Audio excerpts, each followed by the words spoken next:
Welcome to CX in the Wild. Thank you so much for being on the show here in Customer Contact Week live in Las Vegas. Let's start with who you are and what you do. Kathy Phelps. I live in Salt Lake City, Utah, and I started C-lect Consulting back in 2002 as a technology consultant, specializing in voice and data, and it's slowly over the years migrated into the CX space and customer service, customer experience, cybersecurity. We still dabble in all technologies. And let's talk about a lot has happened in the last 4 years. I feel like anyone who was an expert 5 years ago, myself included, probably had to learn a lot of new things in the last few years. Yes. What's been your experience in the shift in the industry? I actually think it's fascinating, and it's been really fun to watch, especially with AI coming into the picture. I think it's fascinating to watch the nervousness of the clients, not knowing what to expect and how it's going to affect them and change basically their paychecks at the end of the day. I feel like I kind of went through that same shift with my career, starting out with voice and data. And a client of mine actually gave me the book, Who Moved My Cheese. Oh yeah, I love that book. I do too. And he probably saved my career because I was really a creature of habit and that I would stay in voice and data forever and ever, not realizing it was a commodity and was going to go away. So read the book and realized I needed to make a change or I'd be left in the cold. Yep. I read that book too, and it's so important. And more than ever, you bring up a great connection between that book and the present day, which is people get complacent or they get used to or they feel like a sense of accomplishment because they survived the last round of changes, whether it's technology or economic or otherwise. But the fact of the matter is, we've got to keep our tennis shoes on and keep those babies laced up and ready to go because so much is going to change. I feel like I was talking to someone earlier today, the post-COVID was one thing, but now the entire world is getting both bigger and smaller at the same time. So many changes. Enough about me. What would you like to talk about today? This is your podcast. This is my podcast? Oh, wow, so many questions. So, see, and I could interview you. Yeah. That's how I liked it. This is why I love this business, is really I sit down and I'm talking with people, communicating. I like to hear about their life experiences. And then somehow I've turned it into a business. So, and I love it. And it's customer experience. It's my experience. It's agent experience. Let's talk about let's talk about your business of customer experience. What exactly is that? What do you do? So I started out and I would just find out what people's pain points were. So whether it was problems with having their network go down, and then I would say, tell me what is that like? What is it like to have your network go down?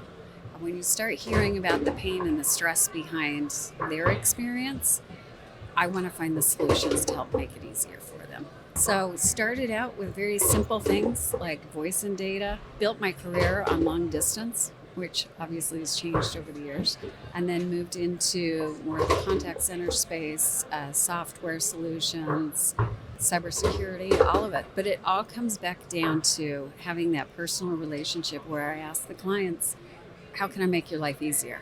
What's keeping you up at night? And that's how I What is keeping people up at night? Right now, I think the hottest thing is cybersecurity. Thank God you didn't say AI. No, and I think a lot of people are confused about AI, and they say, we don't understand how it works, and we need to have an AI plan. But they don't realize all the different facets that go into AI and how they're probably using AI right now and don't even realize it. But is there anything that isn't getting touched by AI? I mean, no. I can't even drive my car. I can't even get from my house to the airport without AI these days. Exactly. And every time you look on a new website and then you have 100 ads about shoes, I mean, that's all AI driven. Yep. And so it shouldn't be as scary as it is. If you're going to get scared, be afraid of the people that are fishing for your personal information. So let's talk about cybersecurity. So that's also a big term and word. Do you want to demystify that for the audience? Well, I don't know if I can demystify it because it's constantly changing as well. And it seems like the bad guys are getting smarter and more creative every day. And it is scary. To me, it's the scariest thing out there because Our customers are coming to us and they're coming to the different BPOs and they're giving their information and they expect that you're going to keep it secure. Mm-hmm. And again, going back to the relationships, I don't want to let people down. And I think if I have a company that I'm working with, that I'm trusting and buying their product or their services, I expect them not to let me down by having my information get out there. Yeah. So it's a scary thing because we are constantly being bombarded by spam and phishing attacks and whether it's financial or just malicious. That's the scariest thing I think we're faced with. What a strange world we live in with security. On one hand, there's people trying to breach my data, get my personal profile information, etc. Meanwhile, I will post a picture of every restaurant I visit, everywhere I am, with my latitude and longitude in the JPEG. So I don't even know who's crazier. People as a society just blasting all of our information out there, but at the same time, scammers trying to harvest it. It's a weird, wild, wild west out there these days. It's crazy. And when you go onto social media where they're asking you, oh, what's your favorite food? What's your favorite restaurant? Or tell us this. What's your dog's name? And it seems very harmless. All of these questions about how many tattoos do you have? Or you know, your first concert you ever went to. They're just gathering that information, but we're handing them the keys to the castle. There's a fine line between being paranoid and being cautious and safe. Just because you're paranoid doesn't mean they're not out to get you. Exactly. So you bring up some interesting things about filling out these questionnaires and cybersecurity. I think that what is also interesting is I want to get to this idea of security. What does that mean? Because it's like, how long is a piece of string? And I'll give you an example. I publish a lot on social media. I will tell you I've had my own stalker by now. Somebody who's stalked me at conferences. It's been very unpleasant. Mm-hmm. And this guy was not very pleasant. And I must block at least 5 to 10 people a day on my phone or social media just to keep up with the influx. And on top of that, so that's on one side of the boundary, but on the other, I don't monitor my own email. I have a team. They monitor my email, my chats, my DMs. So I'm not even my own person necessarily uniquely online. So on one hand, I have strangers in my email, constantly reading and responding to my email. I am the same with my DMs. I'm an introvert, believe it or not. So I try to keep to myself. And at the same time, I have all this public information out there, and I'm trying to also protect myself from scammers. How do I make heads or tails of any of this? It's funny that we're talking about this because as I'm walking past the different booths, people are yelling out, "Hey, Kathy." And naturally you turn around and you want to be friendly. It's like, where did I connect? And really all they're doing is they're gathering the information. They glanced at our name tags, but they're using that to build that rapport, that relationship. And you've already opened up the door. So it's a great sales tactic. So I've got this, I'm torn between being a salesperson and doing my own little cyber stalking on different clients and trying to gather information to help so I can further my career and get in the door. And it's funny because I will look on Facebook and different things and see what connection I may have so I can use it to help start that conversation. But it's a fine line. It's a fine line between, am I a stalker? Am I a salesperson? And I'm with you. I've had a few people that I've had to block over the years that have turned it into but that's cybersecurity. And so you have to have that security. You've got to keep that balance of keeping your information private as well as still putting yourself out there. It's a fine line. It really is. One of the ways we deal with it in my house is we have a differentiation. So my stage persona, the family calls Darren. And me, I'm Dennis. Ooh. I'm just like dad, kids, stay at home, introvert. Darren gets on stage, goes out to these things, is extroverted. And so there's not just cybersecurity, but there's mental health security and separating your persona from these things. But all along, I guess this is to say that the world is, with data and technology, is becoming so strange. And we're kind of ranting on it, but I want to stay on this because the other day I was working on a series of videos. I didn't record a piece to these videos that I needed to record. So I was like, dang, and then running out of time. And so I'm like, I talked to the editors. I'm like, I can't get this thing done. I got to jump on a plane. I don't know how we're going to recover. Maybe I'll try to re-record, yada, yada. Well, a few hours later, the video editors are like, hey, we just did the voiceover for you in your own voice. And I'm like, did you now?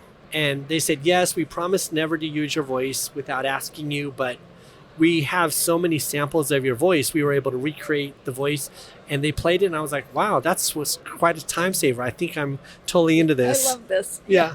Yeah. And again, it's that fine line between convenience and safety.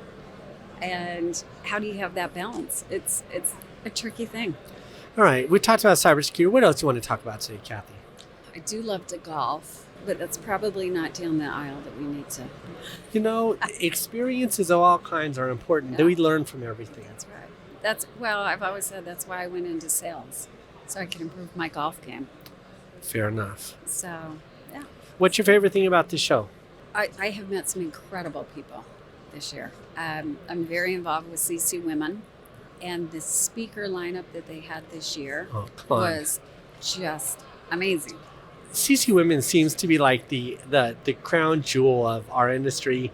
100%. I remember when Sandy and folks started that, it was so small, and just to see what it's become, and the solidarity and the expression and the support that you all give each other is just, it kind of makes me jealous that I'm not part of it. I heard there's allies. Well, there are allies, so you could join them.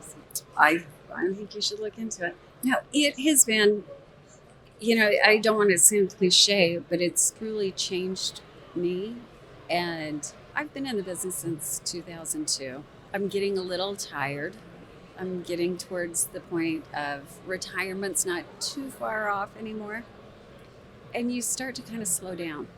But then I met the people at CC Women, and it really kind of gave me a new, fresh outlook on things and got me excited to get back into work. And to have people that you admire and you work with tell you you're doing a good job or, great job. And it's this friendship and having somebody that calls you when you're a little frustrated, or you can call them and bounce ideas off. It's a community that you don't have everywhere else. And I've truly found my community. It really was the right group at the right place at the right time. That group. You girls are very lucky to have each other. What else do you enjoy about this show? I'm a technology geek, so I do seeing all of the different technologies, and I kind of keep notes of who was here the last year or the previous year. Yes, and, do tell insights, please. I don't know. Tea, spill the tea. I'm not going to spill too much tea, but it is interesting to see maybe whose booth has changed size-wise and others that are coming up in the rank. And as I walk by, I unfortunately I'm getting to the point I can pick who's probably not going to be around much longer. It's those that haven't learned to... All right. You want to go to the dark side of CX. I'll go with you. Here's what I'll say is I love that you are tactful in saying that.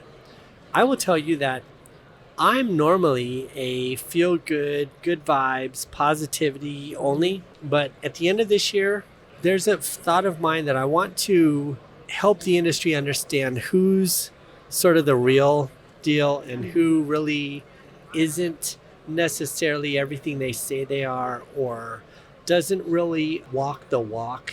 And I hate to be that guy, but I start to feel now like as much as I want to celebrate and hype up everyone, people are looking to me like, can I trust this group or should I work with them? And there's several that I would just say no. Yeah, it's your reputation on the line. And at the end of this show, we'll both have hundreds of emails from different companies.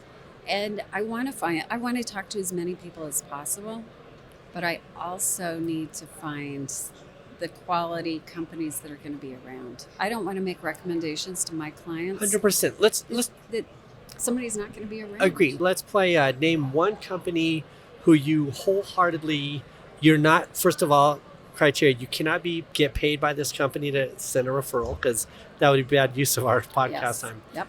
But can you name a company that you feel very strongly about that you do not get paid by that you feel would be a great solution for anybody who would encounter them? Favorite brand?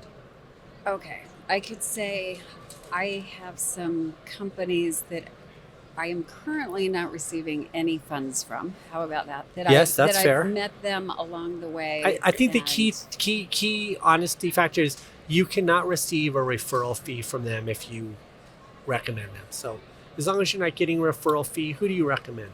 Wait, this is tricky because I've met some companies that I would actually like to have an agreement with where I can start referring them to my clients. Because at the end of the day, when I'm making referrals to my clients, I have to get paid some way. This isn't my hobby. My hobby's golf. So if I'm meeting a technology here that I think is really a great product, I'm going to try and have that engagement where I can make recommendations. That's interesting. It's what I do. It's how I pay my bills. I find that very interesting. This is a topic that's very interesting for us to talk about because I have a policy of not accepting. I don't take referral fees from anyone ever. No. It's just like I can't do it. Well, you've got 300,000 followers. Well, here's the way I look at it as I'm kind of like the travel agent of IT. Yes. And if I you love have that. a travel agent, they've got to get paid somehow. Fair enough. And here's my expertise. I'm going to shows. I'm spending the time. I'm doing the homework and the legwork for the clients to find the best providers. And if I'm not charging the company, my client, I do need to get paid. So 100% agree. I'm more like a food critic. I don't want to get paid to critique. I just want to go in there, have my own experience, and get out. And I don't want to be doing podcasts. So the way I'm and making my nevertheless, here we are. Yep. Oh, I'll let you do the content. Okay. So yeah, I want to be the travel agent of IT. I want to make sure my clients, their luggage doesn't get lost. I want to make sure their flight's on time. I think we should collaborate on a top 10 list of this or that. I would love it. We should do that for 2024 because I need a more objective, someone like you who understands what the side-by-side comparisons are, what the value is, maybe pricing, because you will have all of that at your fingertips. I'm just more of like, I don't trust them. Yeah. Well, and it's changed over the years. And that's the other value I feel like I bring to my clients is that, back in the day, I may have suggested company A, B, and C. But you know what? They've had a rough year. They haven't had their installs go very well. They've had a lot of layoffs, and so things are going down. So I might move them out of my portfolio and make those recommendations. So it's constantly changing. So money is not my driving force with who I recommend because it's my reputation on the line. I would rather recommend somebody, they don't have a great referral program, but it's my reputation. And if I recommend somebody that's not going to do the job, I'm going to lose that client. Mm-hmm. And I've got clients I've had for 20 years. Reputations are hard to build. Absolutely. It is interesting, just a little side note, to see some of the big names that have come and gone. And it goes back to if people aren't constantly innovating and changing, they're not going to be here in 2025.